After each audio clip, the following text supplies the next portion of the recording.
council meeting be called to order. Would you please stand for the pledge of allegiance and name the flag? I pledge allegiance to the flag of the United States of America and to the republic for which it stands, one nation, under God, indivisible, with liberty and justice for all.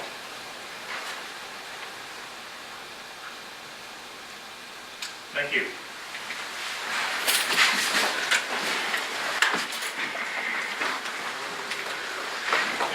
First item on the agenda will be approval of the minutes from the September the 10th meeting. Mr. Mayor, I'll make a motion to approve the minutes as presented. Second. It has been moved and seconded to approve the minutes. Would the clerk please call roll? Shriver, Yes. Adams, Yes. KR, Yes. Mullen. Yes. The next item on the agenda will be approval of the statement of bills paid in the amount of $129,750.51. Mr. Mayor, make a motion to approve the statement of bills for $129,750.51. Second. It has been moved and seconded to approve the statement of the bills paid. Would the clerk please call roll? Shriver, Yes. Adams, Yes. Mullen. Yes. KR, Mullen. Yes. Yes. Next item on the agenda will request or comments from the public. You please state your name and address. You have 3 minutes. Jeff Body, 405 South 103rd Street, Edwardsville, Kansas. Last council meeting, I asked a couple council members how much tax rates do the companies on Woodin receive. They replied they did not know. I would have to ask the city staff. I asked Mr. Daniels how much of the tax rates these companies in Woodin area receive. He replied he did not know. The following day or two, I asked for and was given a few resolutions for some of the companies in the Woodin area and their pilot payment schedule after leaving up their appraisal values on the UG appraisal website. I wondered if I was not being told the truth, or they really don't know. And if they do know, why would it not be public knowledge? I feel if the city and councilors are preparing and voting for these agreements, they should know how much the tax rates are, in addition how they affect the taxpayers. After I did some research, I showed Mr. Daniels the appraised values for the properties and how much they would be paying if they were to pay their full amount. He could not confirm if that was correct or not at that time. It appears that some are discounted as much as 75%. That means the county, community college, library, city, school district do not get their full value of tax because of the discount. Like most taxing organizations, they never get enough sales tax or enough income tax. I've been told often by the city that these companies on Wood End pay 6% of the city tax, but they still don't pay 100% of tax like myself and my neighbors. I've also been told that some of the city staff and management who developed the budget for the city live in Shawnee, Bonner, and maybe Lenexa at one time. For the city mill levy in Shawnee is 26.61, Lenexa is 31.8, and Bonner is 33.7, while Edwardsville sits at the top with 46.15. Which in 2003, the mill levies for Kansas City, Kansas was 46.4, Bonner 35.75, and Edwardsville 40.9. Last year, KCK was 40 mills, Bonner was 33.7, and Edwardsville is at 46.156. Everybody else seems to be trending down while Edwardsville goes up. What are you going to do about that? But anyway, I kind of did do some of the assessments on what they pay, and it's hard to determine because you look on the UG's website, it shows at times where they didn't pay any taxes. I guess that's because they're under the pilot. So I would like to know from the city how much they actually pay. And you should know.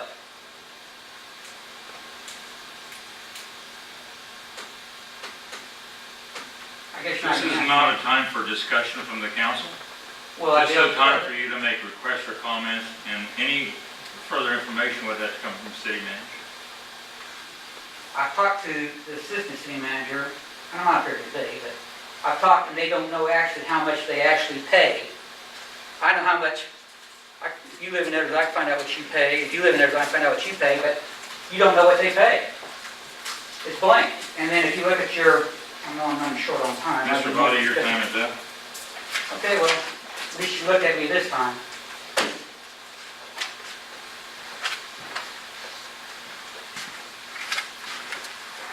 Any further? Please step to the podium and state your name and address for 3 minutes. Holly Bailey at 1032 South 94th Street. And I'm asking about the property in front of my house to the street. I would like to buy it, or give it to me.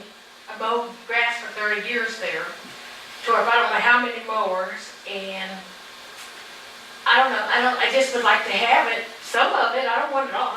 You guys can keep part of it, but there's no utilities there no more.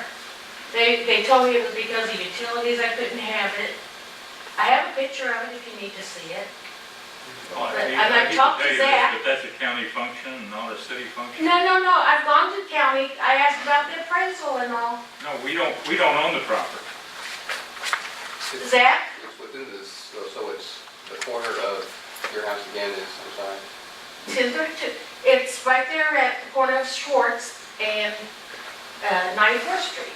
There is some question as to whose property it is. Public right, right as designated as public right of way. And essentially, we talked before. And I've asked for you to call me back, and Her, you didn't. her essentially her request is to redraw the property lines to include more of that space. It is larger than what normally our right of way is, and it's a matter that I do need to get back to. But that's just mainly my biggest peeve. And then the next one would be the Reeds across the street. You guys say you don't own it no more. It's Kansas City, Kansas, I guess have it. But you can't find the fire hydrants. You can't even see them. The weeds have gotten so out of control across the street. But yet I'm supposed to keep my yard all nice and pretty for Edwardsville, or I'll get this little citation that it's not mine. I was just giving it to me after 30 years of mowing all that property, telling me it's my job to keep up that property for you guys. Now, I'm sorry, it's a big piece of property, and I would like for you to look at the pictures. I know one has, but it would be nice for you to look at it. Okay, yeah, bring it forward.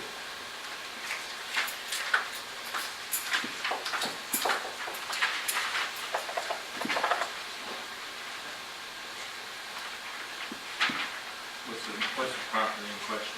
Okay, see where the red light is? This is mine, and then all this right here is for me to keep up. You know, we don't know that. Like, as far as I'm concerned, any property has to be done, dedicated by the county and not the city. If the city doesn't own it, we can't dedicate it to anyone. Well, from the guy that does the appraisal told me it was your guys's. And- Yeah, I have no idea. See, this was my problem for the last 30 years, through floods and all. I had to keep that ditch clean. It was my, well, luckily I had a husband back then. Mr. Mayor, I would suggest, I am familiar with the request, and I do need to get back to you on it. It does require a little You bit know, more. let that handled by staff. That's nothing that the council has any control. I will get back to you before the end of the week, and I will provide an update to the council as well. All right, well, that's my pet peeve. The other pet peeve was Your time's up. my neighbors, so.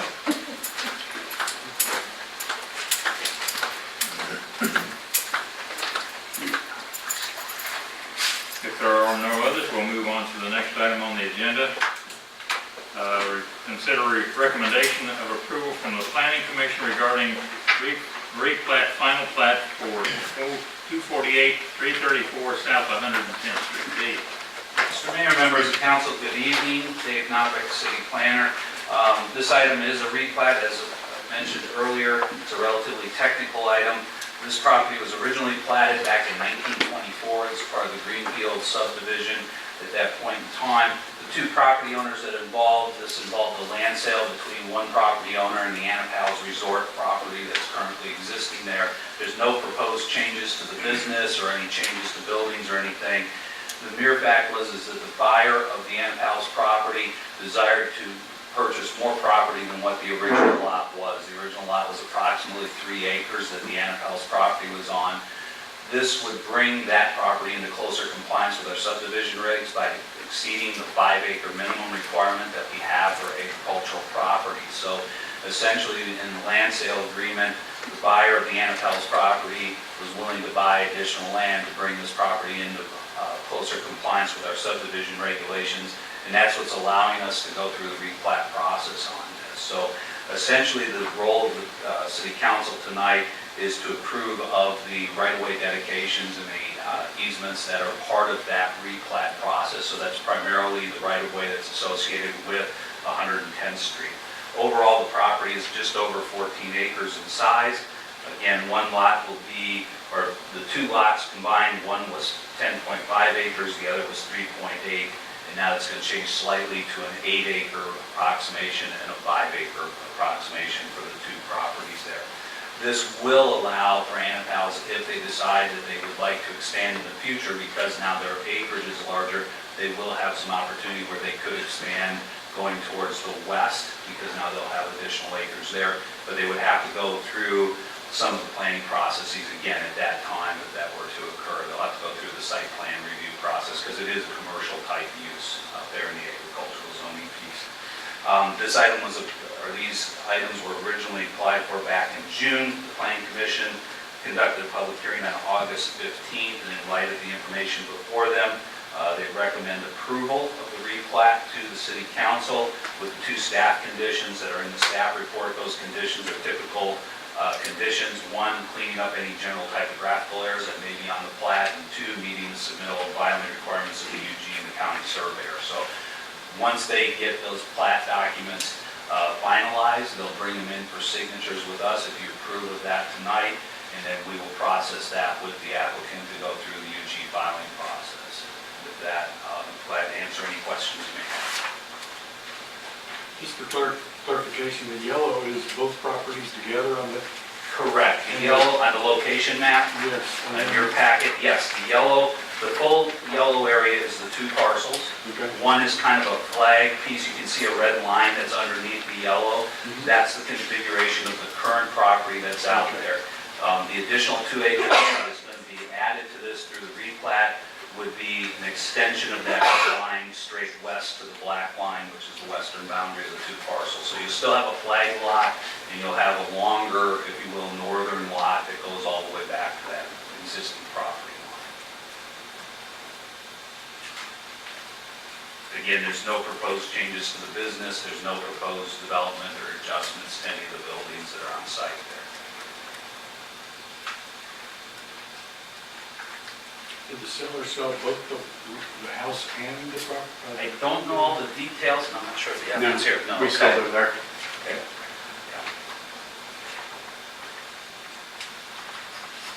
And that leaves it looks like from the map that it left enough road frontage for both driveways to still access. Yes, both the driveways retain that access right, because they were both individual properties to begin with that grant of that access to 110th Street.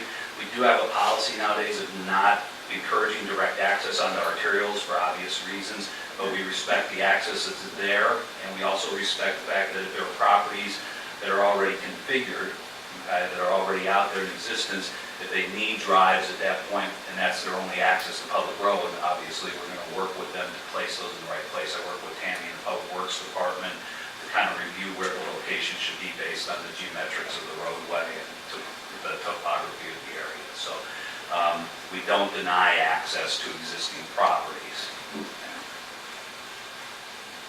Mr. Mayor, make a recommendation that we adopt or accept the Planning Commission's recommendations with the two stipulations of the replat and final plat for 248 and 334 South 110th Street. Second? It has been moved and second to approve the Planning Commission's recommendation on the replat, final plat for 248 and 334 South 110th Street with stipulations entered into the recommendation. Would the clerk please call the roll? Shriver, Yes. Adams, Yes. Cahill, Yes. Malat, Yes. McCaffrey. Yes. Thank you. Thank you, Dave. Next item on the agenda is consider authorizing the bid award related to assistance to firefighters granting personal protective equipment, and to authorize the city manager to enter into contract for the same.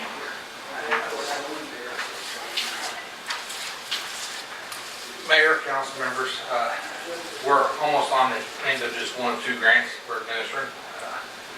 There is some light in the tunnel. Now I just have to sit there and purchase all this and then get it here, count for it, deliver it, separate it, and move everything else from there outside of our station. They you remember, we petitioned the city council back in January, and you adopted by resolution 2018-03, authorizing the Edwardsville Fire Department to enter into a memorandum of understanding with area fire agencies to submit a cooperative grant to the regional AFG program for the purchase of personal protective equipment. The Edwardsville Fire Department would act as a fiscal agent for this grant application. The fire department was alerted in late July that the grant was awarded in the amount of $1,103,731. And on August 13, 2018, the City Council adopted Resolution 2018-19, formally accepting the grant award and executing the terms of the MOU. For the terms of the grant award and the city's own financial policy, the competitive bid process was solicited for the PPE equipment for the EFD as well as 9 other participating agencies. A summary of the bid results based upon per unit costs provided in the table below. Petitioned 5 agencies and 4 replied back. Weiss Fire and Safety submitted a letter stating they were not going to bid on the deposits. Municipal Equipment Emergency Services, Conrad Fire Equipment, and Phillips Fire Equipment all provided competitive bids. At which point in time, Municipal Emergency Services was a low bid winner at $1,121,391.81. Staff's recommended City Council award the bid to MES in the amount of $1,121,391.48 for the self-contained breathing apparatus with spare bottles and face pieces related to the AFG grant. With the final amount due from the city of the Edwardsville Special Sales Tax Fund, after all other agencies submit their matching requirement, only comes to $10,488.02. Staff recommends authorizing the city manager to enter into the contract for the acquisition of such equipment. Again, with all the numbers we've talked about, the federal government is funding out of this grant $1,103,731. The city's share of 10% for our portion of the air packs comes to $10,488.02. After we expend the $10,488.02, that will leave a balance in our special sales tax for the city of $204,000 anticipated at the end of this year. The other 9 agencies will provide their 10% matching upon delivery and acceptance of their equipment. Once we place the order, it should be about 12 weeks when all the equipment will come in. To give you an idea, you're looking at an SCBA unit right there in front of you. We have 191 backpack assemblies, 285 face pieces, and 382 of the cylinders coming. So we will have a stall over there in the firehouse full of equipment that is coming in. We are paying $10,488.02 for it. Like I said, humbly, we ask that you allow Mr. Webb, the city manager, to enter into a contract to award this to MES for $1,121,391.81. I'd also like to make it known that we do have Chief Denny Hubble from the Bonner Springs Fire Department in the audience sitting here with us tonight. Myself and Mr. Hubble first approached this last fall. We were the first two to start talking about going into a regional cooperative grant, and the 2 of us, and it kind of blew up from there. If there's any questions on any of the equipment or the process, I'd be glad to entertain it at this time. Will we be receiving all of the equipment here? We have to take delivery of all the equipment here. I have to sign for all of it, and then we divvy it out. And we will not turn it over until they cut a 10% portion of the check to Michelle. So we have to send in the check at the entire same time to the vendor. So what will happen is, we cannot sit on the federal funds for more than 30 days because we cannot draw interest on it. So once it shows up and we get invoiced for it, I will submit the paperwork to the federal government for the electronic bank transfer. That'll process about 5 to 7 days later. Once it comes in, we gather the 10% matching from the other agencies. It goes into a special line item from Michelle, then she'll cut out one big check that goes out and pays the vendor on when it all comes in. And it's essentially a separate grant fund, the staffing program, we don't have to budget for, so it's essentially an in and out fund. So you say we're not responsible if somebody else doesn't come up with their... By the MOU, if anybody backs out of the grant funding, the other remaining agencies have the option of either divvying up the equipment and absorbing the monetary amount to it, or sending the equipment back and turning that portion of the grant funding back over to the federal government. Just that portion? Just that portion, yes, sir. That was highlighted in the MOU. How many do we get, just out of curiosity? 18 units. So it'd be 18 air packs, 36 spare bottles, and 30 of the SCBA face pieces. How many are you getting, Danny? 32. What we do is we get one for when we did the grant. We had to get one for each riding position in the trucks, is how we come about. And then the masks are, each person has their own mask, so you don't get cross-contamination. They're required to take care of their mask, keep it clean, decontaminate it after a fire, and it's their responsibility to take care of their mask. Can you just remind us how much that equipment would have cost if we were paying for it out of pocket? Our portion alone would have ran us about $180,000. By buying in bulk, we got these units down to an individual price unit of about $5,600 a pop. That unit sitting right there is about $6,600 as is right now. So we saved about $1,000 per unit. Yeah, I'd say, I want to make this motion, but I'm not exactly sure how. So I'd like to, you make, the motion would be to award the bid to MES in the amount of $1,121,391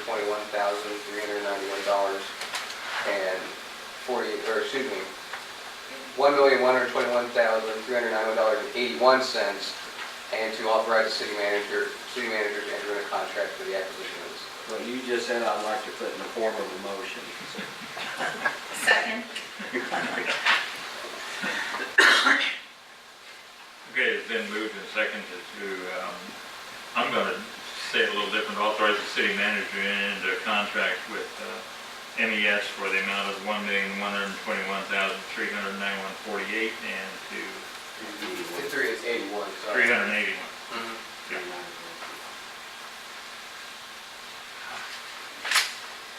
Where did I get 48? It's Never mind. the amount on the front of the table. Oh, I was looking at the back I page, just noticed that. yeah, okay. I I had it circled on the back page, yeah, okay. Would the clerk please call roll? Shriver? Yes. Adams? Yes. Kahar? Yes. Malon? Yes. Okay, now on a high point, we'll be back in front of you with the excess, or the other items that were not funded by the grant at a later date. However, after we did the bid calculation and the unit price, we're going to be approximately facing between a $93,000 to $103,000 excess from the actual unit purchase price. We have to close out the delivery, the initial contract with this equipment here sometime about January, before we'll be back in front of the council and the other 9 agencies go back in front to spend the $93,000 to $103,000 excess that we have. It still has to be expended as part of the original grant, so there will be another portion of this grant that will help absorb some of that equipment cost, and why you do not have a second portion for the city funded equipment that was not covered by the original grant in front of you tonight, and will be delayed for approximately 90 days or so. Thanks, Chief, we really appreciate your efforts in preparing the grant and getting awarded. No problem. Okay, the next item on the agenda will be consider request from Waste Management regarding curbside recycling charges. Mr. Mayor, members of council, you've got some preliminary details based on the initial request that Waste Management provided in your agenda memo that we can go over if you've got questions about that. Waste Management also provided some materials on the amount of recycling that's been collected in 2018 so far, as well as some litter cleanup statistics throughout the year. But essentially, this is Waste Management's request. This request has been coming from staff. And so, with that, I'll turn it over to Waste Management Representative John Love. John? I've got another sheet to give you. The information in the packet, we'll get to in just a minute. Assume sometimes, and I shouldn't do that, that everyone kind of has heard about the recycling changes in the news. But if you have not, the recycling industry has recently undergone a rather... Yeah, oh, sure, sorry. Has undergone a rather devastating change when it comes to costs.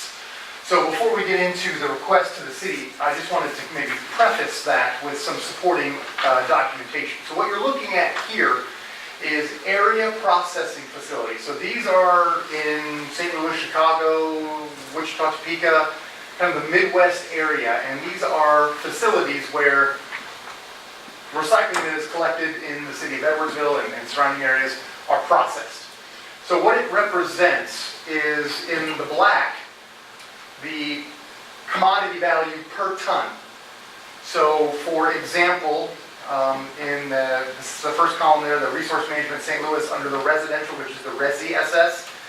You see a couple red numbers and then you see a couple black numbers. So that is either the charge or the rebate amount per ton for recycling material. And as you can see, at the end of 16, very beginning of January 17, there's a couple there that have a red negative value, but the majority of all of the facilities are paying some type of commodity value for recycling. And as I actually looked over about the last 8 to 10 years of this data, the only time I think I saw negatives were maybe 3 months in a row, was over the past 10 years. And some of that is represented in the very end of 16 to the beginning of 17, as you can see in that secondary column.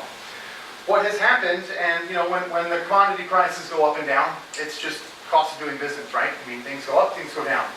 When they go down, that's never really cause of panic because eventually they turn and go the other direction. What you can see that this table represents is about a year ago, in September, August of 2017, the commodity values again began to go negative. And this was the result of some international, mainly China, who is the largest importer of recycling on the planet. They began to change the standards for recycling. And everyone followed suit. And you can see that the commodity prices or value for the recycling that we collected not only went down, it kept going and going and going. This represents, at some point in time, getting a $20 rebate per ton is now, you're looking at $30 to $50 of cost per ton. Just kind of gives you a snapshot of the state of recycling that we're in today. The information that was provided in your packet looks something like this form here. The first paragraph or the first bullet points there kind of highlight the main factor here, which is the contamination levels.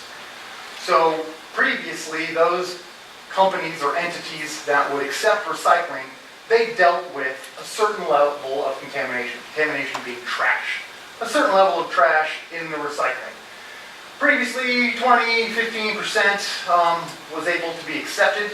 The new standard is 0.5%, meaning that every cart that we dump in the city of Edwardsville has to be 99.5% clean. No peanut butter, no water in the water bottle, no garden hoses, things that would contaminate the recycling, in order for us to even make that commodity processable. So for our end, on waste management, our costs have increased, which is what the bottom portion of this page talks about, where we've had to increase our processing costs even to reach this number. That has resulted in additional labor. We're running a third shift at the plant at this point in time. We've slowed everything down because now we have to pull out 99.5% of all of the contamination. And actually, to be quite honest, we're collecting recycling faster than we can process it because it takes so long now to keep it clean. What all of this has resulted in, and kind of going back to that initial graph that I provided, if we can't clean the material, where a year ago, recycling never paid for itself, but at least it helps subsidize its own costs. If you're getting $20 per ton on recycling, that would equate to maybe 50 cents per home.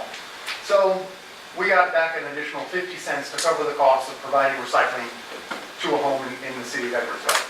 Instead of getting $20 in a rebate, now we're paying up to $50 just to have it taken away. That has added about $2 to $3 per home for the recycling cost. Some of that, again, we understand is the cost of doing business.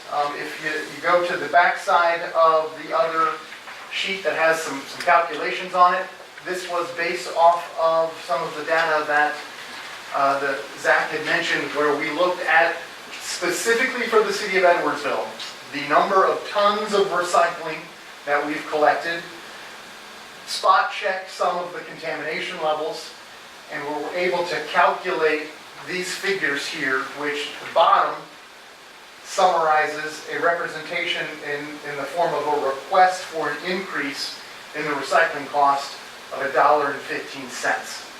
That equates to about 27 cents per week request, again, kind of based on what I've just shown you, is simply to keep recycling sustainable. This has been an unprecedented change in the industry. 1 or 2 months of something going negative is not cause for Waste Management to panic, but as that graph shows, it's been over a year and those numbers just keep going in the wrong direction. What we're looking at, and we'll discuss this with city staff, is this would be in lieu of or would replace your regularly scheduled increase, which April or May of next year, somewhere in there, which I think for the contract is 1.5%. So if you take today's rate and then looked at 1.5% of that, it's about 22 cents. So 22 cents of this $1.15 is what would normally come in your increase next year. So that leaves 93 cents is what we're really looking for as an increase above what your regular contractual increase would allow to cover the costs of this unprecedented recycling downturn. Again, if it was 1 or 2 months, I wouldn't be standing in front of you, but this has been going on for a year and it just is continuing to go in the wrong direction. I'll open it up for questions here, but I'll tell you the number one question I've gotten from all of my municipalities as I'm having this conversation with all of them is, well, what if it changes? What if suddenly everything goes, starts to go back the other direction? Should that happen, then you'll see rates go the other way. I mean, if we need to ask for an increase when things are over a year's worth of downturn, then there's always contract negotiations and renewals that look at prices going the other way. Some of this, I do believe, could be the result of some of the current tariff battles that our administration is having with other governments. So whenever that's in play, 4 or 5 years from now, maybe it does change. But we don't see it changing anytime soon. So again, that has kind of resulted in me being here and looking for a request to help support the costs for recycling. And should you have any questions, I'm here to answer them. Sean, I think what I'm going to do, in light of the fact that the city manager is not here, I'm going to table this request until the following meeting, and when we can get brought up to date from our city manager and get his input. Okay. No problem. I'm happy to return. Any questions off the top of anybody's head while I'm here? I do have a question. Certainly. So what's the value of recycling at this point in time? It is just barely cheaper to throw away recycling than it is to throw away trash at this point. That's how bad it's gotten. There are still markets for recycling.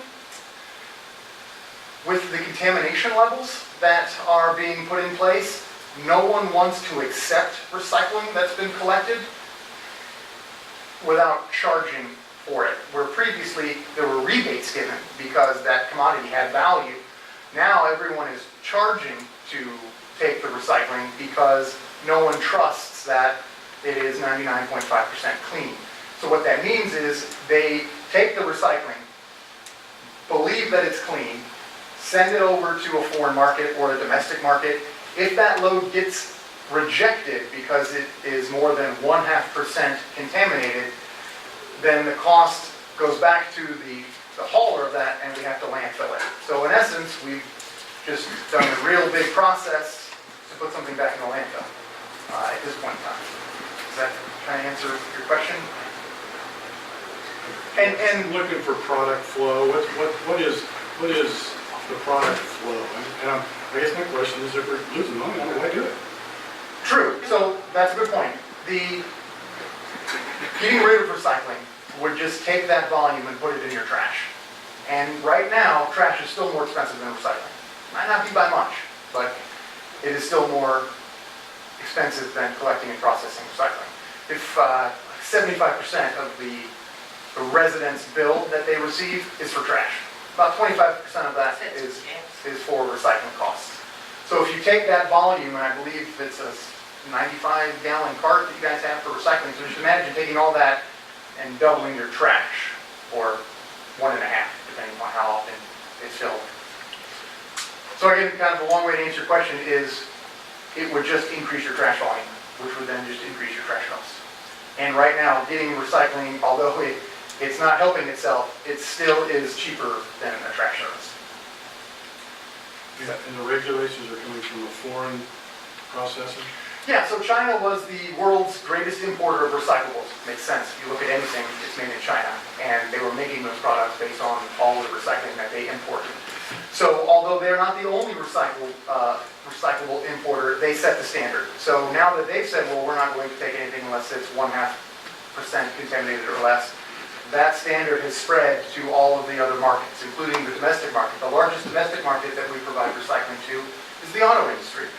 Some of the cars that you may buy have recyclable materials in the bumpers and things of that nature. No one is accepting more than 0.5% because they don't have to. When the standard has been set by China, that standard has been kind of levied across all of the markets. So even domestically, when we work with the auto industry, 10 to 15% contamination is now being required to be at 0.5%. That's clear as mud, I'm sure, but and these recyclables, the graph I've given you is combined streams, right? So we don't sole separate the cart, meaning you put plastic, aluminum, cardboard, all of those things together. So it's an average of the cost to process that. Each individual commodity has its own value. Right now, cardboard is the most valuable commodity, and plastic the least. So this is kind of an average of when you lump them all together. So if I understand right, for years, we pay to have our recycling collected, but then you also get paid again by selling the recycling product. Correct. And so now we're asked to make up the difference we're paying for the service, but then you're not making it from the other end, so we're asked to make up that difference ourselves. Correct. So again, recycling has never paid for itself, but it gave back to itself, so to speak. On average, $3 to $4 is what we charge for recycling. Of the $17? Correct. It would cost us about $5, but we would get about 75 cents back per home to kind of make up that dollar that we're missing. So it still costs us money. But now, instead of giving us 75 cents back, it's adding another $2 to the bill, because we have to pay for somebody to take the recycling away rather than somebody giving us a small amount of money back to use the recycling for something else. And that the amount that we have to pay, to Councilman Adams' point, is still cheaper than what we have to pay to go into the landfill.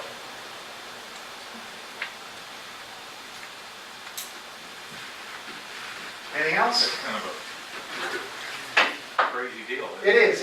The pendulum has swung. If you remember back in 2012, I think, when recycling was the heyday and everybody was recycling, the mantra was quantity over quality. Just put it all in there. We're going to keep it out of the landfill. It's a feel-good story. It's great. It's just swung the other way now. Recycling is still viable, but now it's quality over quantity because nobody wants all the contamination material. It's been accepted over the years. And who controls the rates of the landfill? That may be a dumb question, I don't know, but. There's about 3 different entities. Whoever owns the landfill, and then whatever county the landfill is in, and then whatever city the landfill is in. So All our have it. specific one, who owns that? This one here, The one that our trash. our landfill is owned by Waste Management, Johnson County, and the city of Shawnee. Okay, so it costs more, like Waste Management is determining the cost of bringing our trash there to the landfill instead of recycling it? Correct, I think I understand the question. So there's a tipping fee for any landfill. If you take a ton of material, a ton of trash there, the landfill is going to charge you $40 to put that in the landfill. Going through the recycling process, if you have to ultimately then take it to the landfill, you still have to pay that $40 to dump your recycling in the landfill once it's been deemed as trash because it's contaminated. If that kind of answers that question. It's confusing. Who deems it trash? Who deems it? You said you ship it to China? Yes, And they that's say it's garbage, and they Correct. send it back? Why don't you check it before you send it over there? well, we do. But when you have one milk carton that somebody forgot to rinse out, it may not smell quite as bad when it leaves the port of Los Angeles, but when it gets to China and they open that container and it smells like rotten death, then they just say, oh, this is all contaminated. And then we have to shoulder the cost of shipping it all back and then putting it in a landfill. Kind of took a big world tour just to end up going to a landfill, so to speak. Separate from the is it better for the environment just to put it in the landfill? I mean, just taking money out of it, is it less of a carbon footprint or less energy, which is more energy efficient? Just to put it in landfill or to recycle? Well, it's close. It is still viable to process recycling today because there are still markets out there that want the material. It's all a business, right? And those businesses know now that because of the standards of contamination that have been set, they don't have to pay very much for the material. It's just kind of like when gas prices go through the roof. You know, companies know, well, this is the price. I can charge it. People are going to have to pay.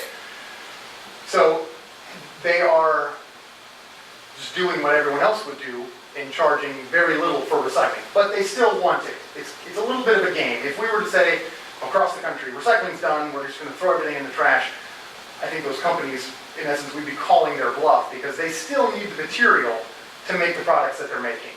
And it still is cheaper for them to use recyclable material than it would be to use virgin material. It's just not, that margin is just very small at this point. We're hoping that changes. And then if it does change, you said we'd have to wait for another contract renewal to get the rate back down? Quite honestly, it's been going negative for about a year. It probably would take that long for it to ever come back out. I know that end of 21, I think is the contract. 2020. I just knew that your contract is right around the corner. But if that was not the case, no, we could certainly have this conversation if things turn the other way. And if it keeps going the same way? Your guess is as good as mine. There are plenty of examples on the internet, especially on the East Coast, where this is having a far larger impact, where recycling costs equal or surpassing trash. And then that's where they have the conversation of, is it viable? Right now, we're still just barely below what trash costs are, but once they become more, which is the case, I think, in New Jersey and New York and the Carolinas, then that's exactly it. Is it just better than put it in the landfill? But we haven't gotten to that point yet. The Midwest is a little slow to react to some of these things, luckily, and hopefully we see it stabilize. Now, again, all the efforts that are being made to remove contamination is helping. So the more clean material we can put into this system, then the end user wants our recycling. When it's full of contaminants, then those problems arise. There's also a cost of that. Correct. Right now, we are the ones doing the extra cleaning, so to speak, in that processing phase of this. What kind of an education process do you have planned for the homeowners? We've got a lot. We've got a lot of it. I've got a lot of material. I'm happy to provide flyers. We've kind of got a do-don't, kind of flyer that says, make sure you rinse this out, rinse that out, wash out your peanut butter and jelly, even a little bit in the bottom when you think, one can from one house, but when you've got a truck full of those from hundreds of homes, it equates to a lot of material that's considered contaminants. So we are looking to engage the city, and that's something I'll follow up with staff on, what we can do. I have provided this educational material to some other municipalities. I have volunteered my time to have an open house, should anyone want to do that, where residents can come in and ask questions, and we can go over these types of things. But that is certainly something that we will be engaging city staff in moving forward as well.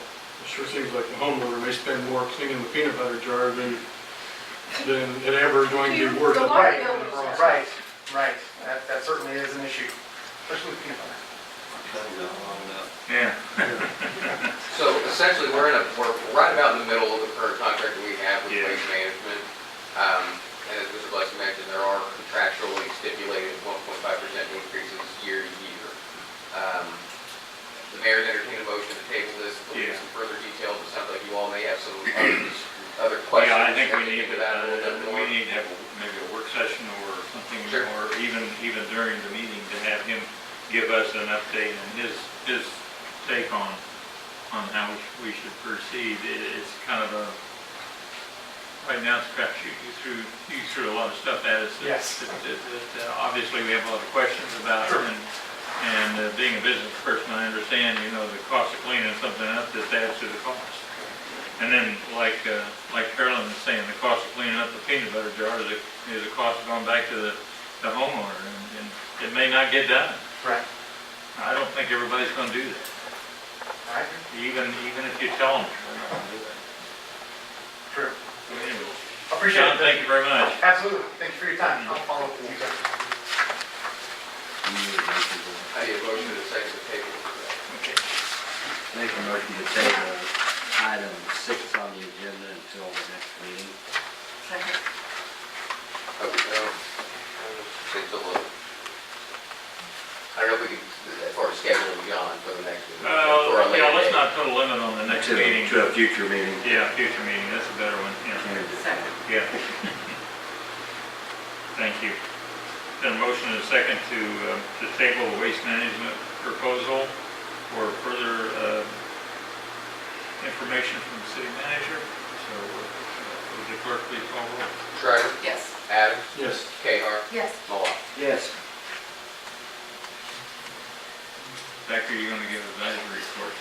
Just real quick, just to thank everybody we had a really great event on Saturday with the Autumn Fest, and that does not come without tremendous effort by volunteers and especially city staff. Every single department was represented, and it was really, we made a gamble, the planning committee made a gamble of changing the date from spring to the fall, and at least this year it paid off, because we had cloudless skies all day. It was really, really good. So thank you to the department heads and to your staff for everything that they did, and to all the volunteers and people who came out. It was a really great event that I think we can build some momentum on. So, Thank you.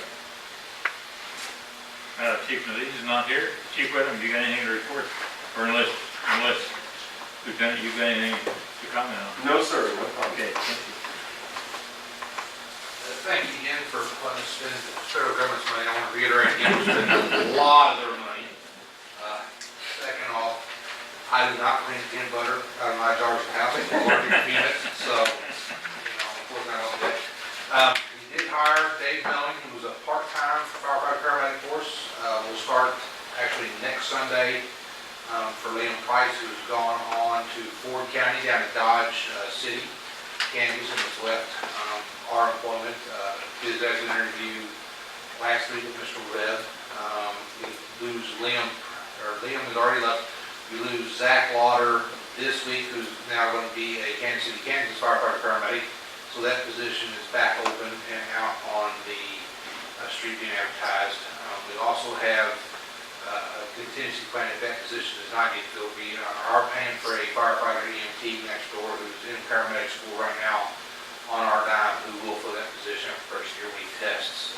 If we do not get a viable candidate that way, we'll work back through. So we do have some new faces that are going to be rolling through the fire department next door. But on that side note, I do leave Wednesday morning for Holden, Louisiana. I will be going to look at the truck, cab, chassis, the aerial that is already 3/4 of the way built.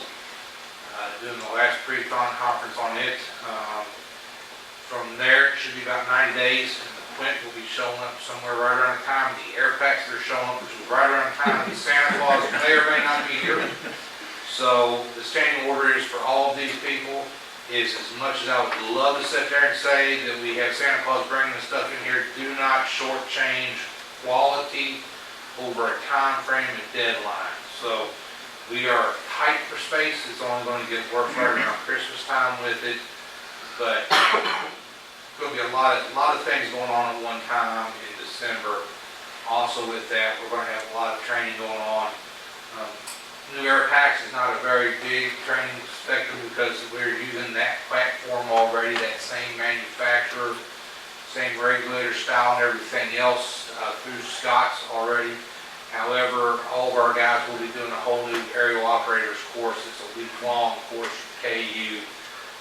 When that truck is here, we have delayed them doing that course until that truck actually gets here, so they want them certified on our piece of equipment while it's here with that. So that's what we have going on right now. As you saw, the guys were out through the Autumn Fest and Fall Fest and everything else this weekend. But we are looking at probably picking back up some scheduled burning operations if we can get cooperative weather, some swift rain and some stuff start drying out and dying off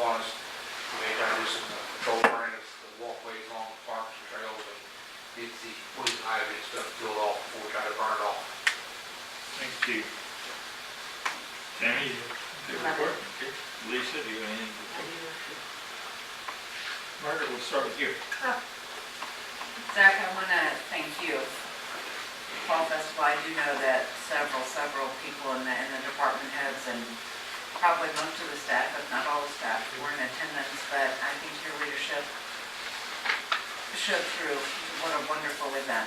That's a lot to organize and schedule, the vendors from the musicians, everything, so hats off to you. I know you had a lot of help, but I think you were the ringleader on that, so thank you very much. And you're right, the weather. This is one of the first events in I don't know how many years it didn't rain, so. 6 to 5. Well, I guess it's counting, that's right, absolutely. And Chief Woodham, thank you again. That is, like you mentioned, you're getting ready to spend a lot of money, but what a great cause. And thank you for bringing in that. You kind of get a visual, and I mean, Sure. you know, when we talk about what's sitting on somebody's back, one of the residents had talked about, you know, the weight, how much technology had changed.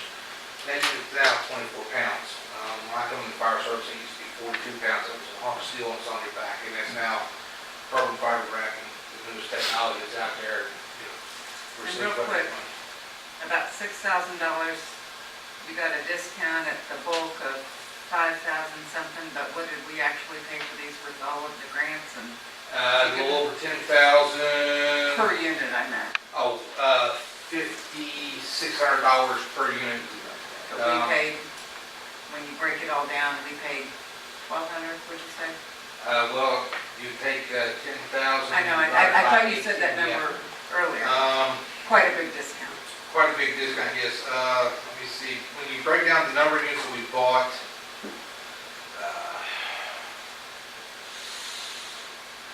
wrong way with them.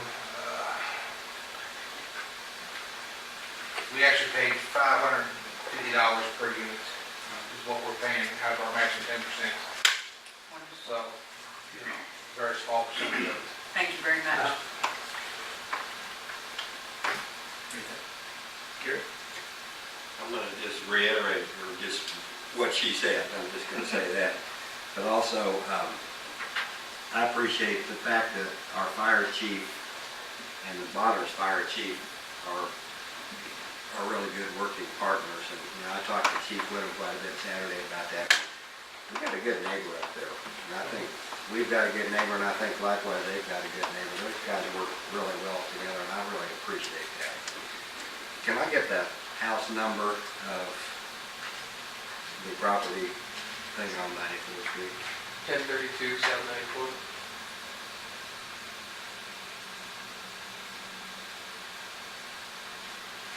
And I think that's all the little notes that I wrote down. I'm not licking peanut, my tongue's not long enough for peanut butter jelly. So, that's all for me. Carolyn?